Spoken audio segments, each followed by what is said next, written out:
회전근개 파열에 대해서 설명드리겠습니다. 어깨를 감싸고 있는 4개의 근육이 있습니다. 극상근, 극하근, 소원근, 견갑하근이란 4개의 근육이 있는데요. 그중 일부에서 파열이 생긴 경우를 회전근개 파열이라고 합니다.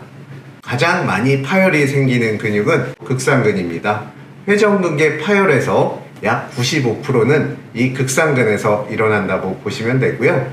그러면 어떤 경우에 회전근개 파열이 생기고 그 원인은 무엇인지에 대해서 한번 설명드려 보도록 하겠습니다. 외상으로 인해서 회전근개 파열이 오는 경우도 있고요. 반복적으로 팔을 많이 쓰고 어깨를 많이 쓰면서 회전근개 파열이 오게 되는 경우가 많습니다. 반복적으로 팔을 쓰고 어깨를 쓰게 되면은 근육에 미세한 손상이 나게 되고요. 그로 인해서 파열이 생기면서 회전근개 파열이 나타나게 되죠.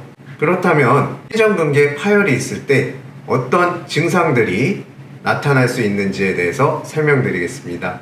회전근개 파열이 있는데 증상이 없는 경우도 있습니다. 일상생활을 하면서 조금씩 손상이 생기고 그로 인한 미세 파열이 생기게 되면은 증상이 없이 회전근개 파열이 나타날 수도 있고요. 통증이 나타나게 된다면 팔을 올릴 때 나타나는 경우가 많습니다. 더불어서 뚝뚝 소리가 나는 충돌 증후군 증상도 나타날 수 있고요.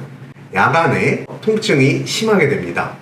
그리고 이 회전근개 파열이 치료가 되지 않고 점점 진행이 되게 되면은 근력이 약화가 되고요. 팔, 어깨 힘을 쓸 때 그 힘이 약해지게 됩니다. 그렇다면 이 회전근개 파열이 있을 때 도침요법으로 어떻게 치료를 하는지에 대해서 알아볼 건데요. 도침요법을 통해 두꺼워진 극상근 근육에 유착된 조직을 절개할 수 있고요. 혈액순환을 원활하게 해줌으로써 정상적인 생리 기능을 회복할 수 있게 해줍니다. 다음으로는 도침요법을 통해 회전근개 파열을 치료한 케이스를 소개해 드릴 건데요. 한 4건의 케이스가 있는데요. 도침요법을 통해 회전근개 파열로 인해 나타났던 통증이 줄어들었고요. 회복이 되었다는 결과를 보여주는 논문입니다. 마지막으로 생활습관과 운동법에 대해서 말씀드리겠습니다. 근력을 강화하는 운동법도 필요하긴 하지만 그보다 더 중요한 것은 휴식입니다. 팔을 많이 쓰지 않고 통증이 유발되는 동작을 줄여주는 게 중요한데요. 팔을 어깨 높이 이상으로 올리는 것은 되도록 피해 주시고요.